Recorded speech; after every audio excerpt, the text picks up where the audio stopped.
ఇప్పుడు మీరు చూస్తున్న స్క్రీన్ షాటు ఈపీఎఫ్ ఆఫీస్లో నుంచి మనకి ఇచ్చారనమాట. మనం రిక్వెస్ట్ పెడితే పెండింగ్ ఎట్ డిఏ అని ఉంది కదా, ఏ టు జెడ్ మనకి డిలీట్ అయితే అయిపోయింది. బట్ దాని గురించి మొత్తం ఇన్ఫర్మేషన్ అంతా ఈ వీడియోలో చెప్పాను చూడండి. ఇక్కడ మీకు కనిపించేవన్నీ విడివిడిగా స్క్రీన్ షాట్లు కూడా తీసి మీకు ఎక్స్ప్లెయిన్ చేస్తాం. మీరు జూమ్ చేసి నాకు కనిపించవు కాబట్టి. సో ఇది మనకి మొత్తం ఒక 32 డేస్లో అలా వర్క్ అనేది అయితే అయిపోయింది, డిలీట్ అయితే అయిపోయింది. ఇక్కడ మనం చూస్తే ఫస్ట్ స్టేజు మనం పెట్టుకున్నాం కదా జాయినింగ్ ఎగ్జిట్ డేటు అండ్ మనం పెట్టుకున్న రిమార్క్స్, ఐ నెవర్ వర్క్ అని పెడతాం కదా, అది పెట్టిన తర్వాత అది మనకి డిఏ దగ్గర ఇలా చూపిస్తుంది అనమాట. తర్వాత డిఏ యాక్సెప్ట్ చేశాడు. ఎందుకు రిమార్క్స్లో కూడా ఇచ్చాడు, కాంట్రిబ్యూషన్ లేదంట, అలాగే ఎన్సీపీటీఎస్ కూడా లేవంట. సో అందుకే అప్రూవ్ చేశాడని రిమార్క్స్లో చూపిస్తున్నాడు ఇక్కడ క్లియర్గా. తర్వాత ఏపీఎఫ్సీకి వెళ్ళిపోద్ది డైరెక్ట్గా, అది కూడా వచ్చింది మీకు స్క్రీన్ షాట్ చూడండి. ఇక్కడ ఏపీఎఫ్సీ దగ్గర అప్రూవ్ చేయొచ్చా లేదా అన్నీ కనిపిస్తున్నాయి. ఇక్కడ క్లెయిమ్స్ కూడా ఆయన ఓపెన్ చేసి మనం క్లెయిమ్ చేస్తే చూడొచ్చు, కాంట్రిబ్యూషన్ జరిగిందా లేదా చూడొచ్చు, ఏమన్నా ఎన్సీబీడీఎస్ ఉన్నాయా లేవో చూడొచ్చు.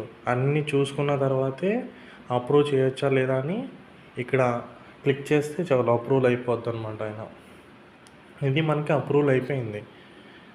ఇక్కడ మనకి గ్రీన్ పెన్తో సైన్ చేసి కూడా మనకి ఇచ్చారనమాట. సార్ స్క్రీన్ షాట్ అడిగితే మనకి అయిపోయినట్టు కావాలి సార్, మనకి ప్రూఫ్ కింద అని అడిగితే ఇచ్చారు మనకి. మనం పెట్టుకుంది చూడండి 15/7/2025 రిక్వెస్ట్ అనేది పెడితే నిన్న అయిందనమాట. 18/8/2025 అయిపోయింది. ఇదే మీకు డీలింగ్కి ఫుల్ ప్రాసెస్.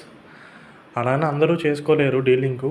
ఎవరైతే ఫ్రాడ్ కంపెనీలో జాయిన్ అయిపోయి ఉంటారో వాళ్ళైతే అందరికీ కాంట్రిబ్యూషన్ జరిగిపోద్ది కొంతమందికి. అప్పుడు అలాంటప్పుడు ఏం చేయాలంటే జాయినింగ్ డేట్ ఎగ్జిట్ డేట్ అనేది సేమ్ పెట్టుకోండి. ఎందుకంటే డీలింగ్ చేసుకునే ఆప్షన్ లేదు, కాంట్రిబ్యూషను ఎన్సీబీడీఎస్ అయినా చెక్ చేస్తున్నారు కాబట్టి వాళ్ళ అప్రూవల్ అనేది ఇవ్వరు మీకు. సో మీరు చేయాల్సిందల్లా జాయినింగ్ డేట్ ఎగ్జిట్ డేటు అది మీ చేతిలో ప్రాసెస్ కాబట్టి మీరు ఎడిట్ చేసుకొని పెట్టుకోండి సేమ్ డేట్ లాగా.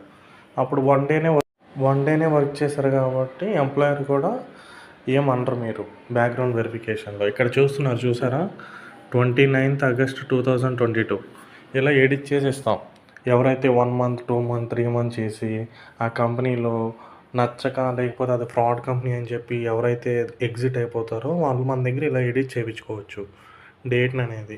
ఓవర్లాప్ ఉన్నా సరే చేస్తాం. కొంతమంది ఓవర్లాప్ ఉన్నారని కంపెనీస్లో తీసుకోరు జాబ్కి,